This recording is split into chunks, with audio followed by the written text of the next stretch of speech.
ओम शांति। आज हम सुनते हैं कमलेश दीदी का अनुभव। कटक उड़ीसा से ब्रह्मा कुमारी कमलेश बहन जी कहते हैं कि मुझे ईश्वरीय ज्ञान सन 1962 में मिला और साकार बाबा से सन 1965 में मिली, पर पत्रों द्वारा संपर्क पहले से ही था। बाबा से प्रथम मिलन में ही मुझे बहुत ही सुंदर अनुभव हुए। मैं बहुत बांधेली गोपिका थी जिसको मैं खोज रही थी। उस भगवान को मैंने पा लिया। बाबा को देखते ही लगा कि पाना था सो पा लिया, अब कुछ भी नहीं पाने का। जब मैं पहली बार बाबा की गोद में गई तो मुझे अतीन्द्रिय सुख का अनुभव हुआ और नशा चढ़ा कि मैं स्वयं भगवान की गोद में हूँ। स्वयं बाबा ने मेरी परीक्षा ली। पूछा, बच्ची, मैं अपने बच्चों को कितना प्यार करता हूँ। क्या तुम्हें अपने बच्चे याद नहीं आते? क्या उनसे मोह नहीं है? मैंने कहा, नहीं बाबा, मैं तो आपकी बच्ची हूँ, मुझे बहुत सेवा करनी है।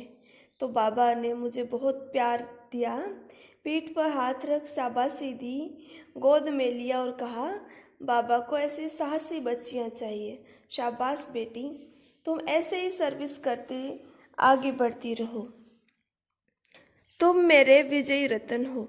दादी निर्मल शांता की ओर देखकर बाबा ने कहा, इस बच्ची को यहाँ मधुबन में जी भर कर रहना है। मैं प्रथम बार ही मधुबन में 3 मास साकार बाबा के पास रही। एक झलक में ही मुझे बाबा ने 2 वरदान दिए, विजयी भव और सेवा करते रहो। आज भी ये वरदान प्रैक्टिकल हर पल अनुभव करती रहती हूँ। साकार बाबा का वो दृश्य आंखों के सामने आते ही मेरे पैर खुशी के मारे पृथ्वी पर नहीं रहते, अतीन्द्रिय सुख में खो जाती हूँ। बाबा के इन वरदानों के कारण ही ईश्वरीय जीवन में जितने भी अलौकिक और लौकिक परीक्षाएं परिस्थितियां आई, मैं उनसे सदा विजयी रही। साहस और सहनशीलता बहुत बढ़ गई। कई बार मुझे ऐसा लगता कि बाबा मेरे सामने खड़े हैं।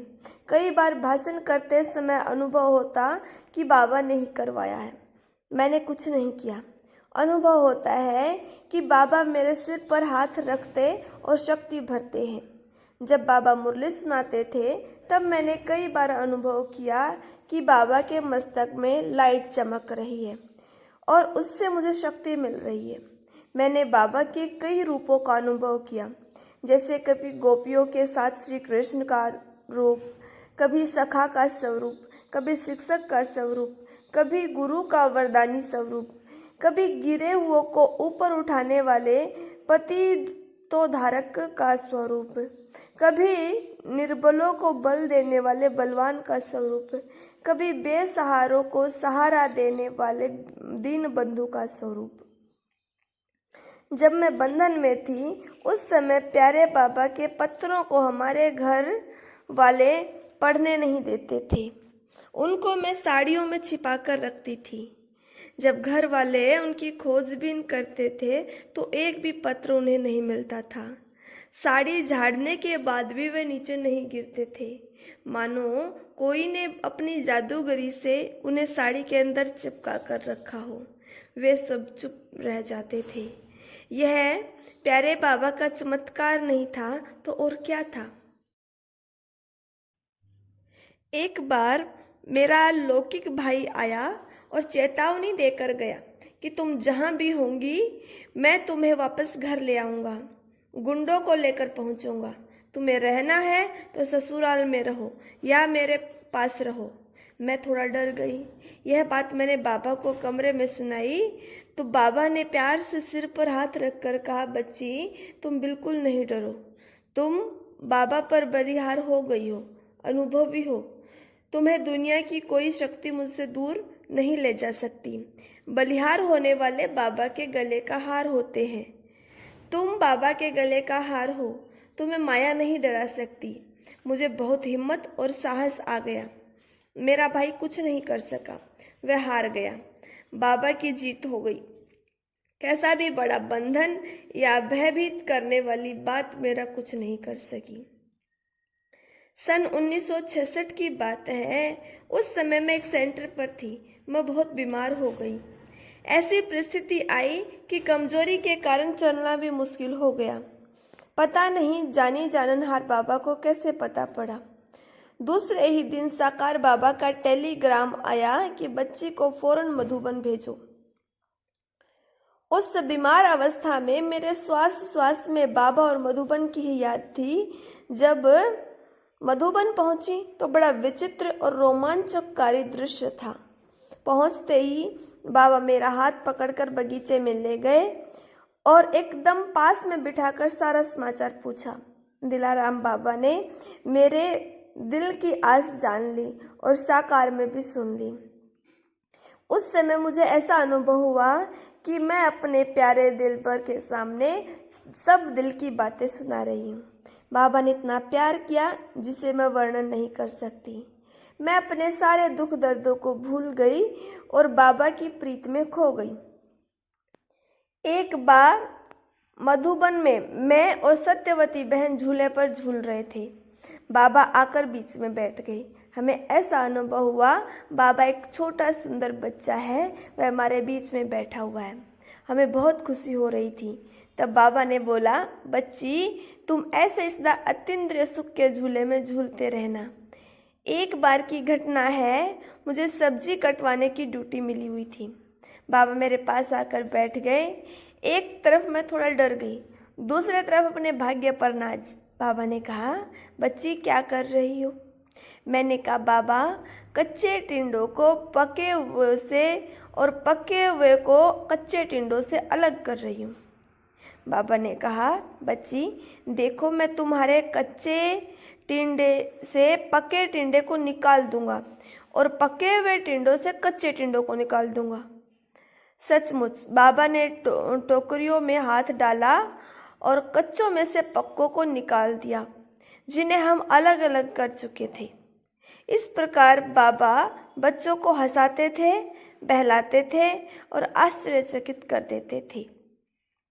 जब भी बाबा हमारे आसपास होते तब हमारे में खुशी की लहरें प्रवाहित होती थी। मन आनंद से विभोर हो जाता था। एक बार बाबा ने मेरे साथ आंख मिचोली खेली। बाबा क्लास में जा रहे थे। छोटे हॉल में क्लास होना था। मैंने सोचा कि बाबा जिस गेट से प्रवेश करते मैं भी उधर से ही जाकर क्लास में बैठूंगी। मैंने देखा कि बाबा पीछे के गेट की तरफ जा रहे थे, तो मैं भी पीछे की गेट की तरफ गई, परंतु बाबा आगे की गेट की तरफ जाने लगे। मुझे लगा शायद मेरी आंखें ही मुझे धोखा दे रही हैं।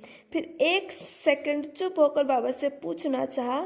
उतने में बाबा ने मुझसे कहा, बच्ची तुमने आज बाबा के साथ आंख मिचोली खेली ना? तुम जहाँ भी बैठोगी बाबा तुम्हारे साथ है। बाबा हमेशा में संपूर्णता और संपन्नता दिखाई पड़ती थी। उसके सामने जाते ही मैं सब कुछ भूल जाती थी, एक तरह की अलौकिक मस्ती में डूब जाती थी। बाबा का पुरुषार्थ उच्च श्रेणी का था। अमृत वेले 2 बजे जागकर बाबा योग साधना करते थे। चलते फिरते बाबा खुद याद में रहते थे और जो भी मिले उनको भी बाबा की याद दिलाते थे। बाबा फ्राक दिल थे। शिव बाबा पर और शिव बाबा के सिद्धांतों पर उनका अटल और अविनाशी निश्चय था। वे किसी भी परिस्थिति में हिले नहीं।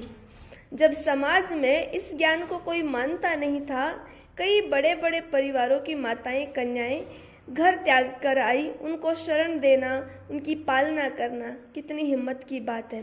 किसी की पत्नी, किसी की माँ, किसी की बच्ची, किसी की बहन एक बूढ़े व्यक्ति के साथ सब कुछ छोड़कर चली जाए तो कितने हंगामे मचे होंगे, कितने केस चले होंगे। फिर भी ब्रह्मा बाबा एकदम निश्चिंत थे। दुनिया वाले भी कुछ नहीं कर पाए, आश्चर्य से देखते रहे। आखिर जीत उन गोपियों की ही हुई जो मुरलीधर शिव बाबा पर न्योछावर हुई थी, उनकी मुरली पर मोहित हुई थी। बाबा सर्व गुणों से संपन्न थे। उनमें से बाबा का एक गुण मुझे बहुत पसंद आया। माताओं और कन्याओं को सम्मान देकर उनको ऊंचा उठाया और दुनिया के सामने दर्पण बनाया, सैंपल बनाया। अपना सब कुछ उनको समर्पण बनकर सिर्फ आध्यात्मिक नेता नहीं, सफल और समर्थ प्रशासक भी बनाया। नारी समस्त विश्व के लिए मार्गदर्शक भी बन सकती है, यह सिद्ध करके दिखाया। एक बार कर्नाटक की पार्टी मधुबन में बाबा से मिलने आई। उसमें एक माता बाबा के लिए गुड़ की पोटली लेकर आई थी। उसने अपनी ब्राह्मणी को दी कि बाबा को दे दे। टीचर बहन ने सब सामान दे दिया, परंतु गुड़ की पोटली नहीं दी। बाबा ने तुरंत टीचर से पूछा, वो पोटली कहाँ है जो यह माता लाई थी? टीचर घबरा गई कि यह बात बाबा को कैसे पता पड़ी। फिर बाबा ने कहा, जाओ पहले पोटली ले आओ। उस बहन ने बाबा को लाकर दी। बाबा ने उसे खोलकर देखा और लच्छू बहन को बुलाकर कहा, आज ही इस गुड़ से मीठा चावल बनाओ, बाबा भी खाएगा और बच्चों को भी खिलाएगा। एक बार मैं बाबा के पास बैठी थी। उस समय बाबा से एक पार्टी मिलने आई। उनमें से एक भाई ने बाबा से कहा कि बाबा, हमारे यहाँ कोई बहन ठहरती नहीं है, संतुष्ट नहीं रहती। तुरंत बाबा का रूप बदल गया। मुझे लगा कि बाबा ने आज धर्मराज का रूप धारण किया है। बाबा ने उस भाई से कहा, जिसमें बहुत देह अहंकार होता है उससे कोई संतुष्ट नहीं रह सकते और वहाँ कोई टिक भी नहीं सकता। पहले अपने देह अहंकार का त्याग करो, तब संतुष्ट होंगे। इस तरह प्यारे बाबा बहुरूपी बन बच्चों को प्यार भी करते थे और शिक्षा भी देते थे। यह अनुभव यहीं पर समाप्त होता है और कल हम सुनेंगे पुष्पा माता का अनुभव। ओम शांति।